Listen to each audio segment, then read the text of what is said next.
All right, unintentional part 2 because I stopped recording. Second pro tip here: don't install the slide release, or sorry, slide catch, slide stop lever. It's not necessary to test the function of this. Yes, this trigger does allow you to use it, but simply while we're taking this in and out, it is very important that you just be able to do this fast so you don't get agitated with it. I see a lot of people giving up on this, and it can be done in about 6 minutes here, pretty easily, right? All right, so I have this installed. I don't have the slide on right now. A good way to check before you even go, putting parts on is take your barrel, in this case a dummy barrel, and see how tight are they rubbing when this is being pushed forward by your barrel, pushing down on it. Like, that's what's happening there, right? And look in there and see how is it meeting up inside of there. This could obviously have some more material taken off, but I suspect that when I put this on here, it'll be all right, right? Oop, a little bit hard trigger pull, okay, but it's still getting some hang up, so I may want to take this out now really quickly, and there we go. I may want to take this trigger out and sand some more on it, right? So I'm going to go ahead and do that. Again, the real process is grabbing some low grit sandpaper, making sure you have the line on a desk or something, pushing your trigger forward, and you're just trying to get this surface here, right? We're not trying to do anything else. So,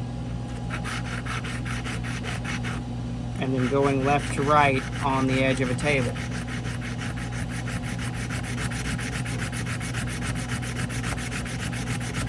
I know it can be kind of a pain in the ass. There are other FRTs out there that maybe don't require as much of this work to be done.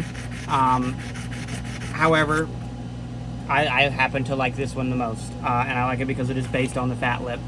Shout out to Blake. The homie Blake is cool. Go buy the fat lip whenever it comes out.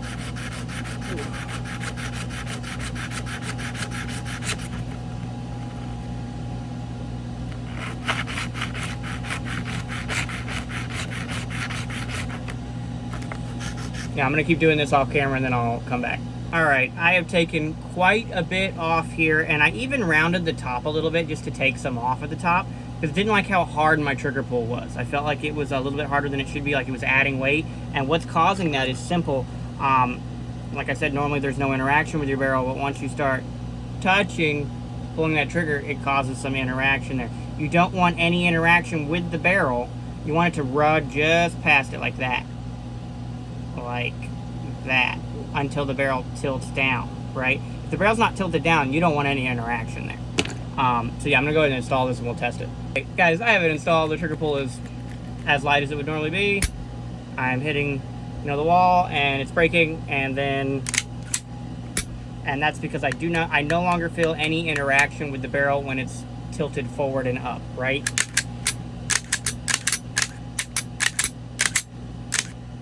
Oh, a little bit of hang up there. That's normal when you're pulling too hard on the trigger, which you will certainly be doing when you're trying to rack it with your hand.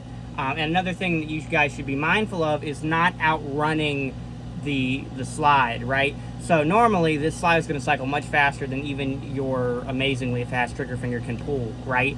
But since we are not firing the gun, we're just test firing it, we need to simulate the order of operation. And because it is much faster for you to pull the trigger than it is for you to rack the slide with your other hand, and keep in mind while you're racking, your muscles may tense up, you'll end up doing something like this and then end up with a dead trick. So it is important that you simulate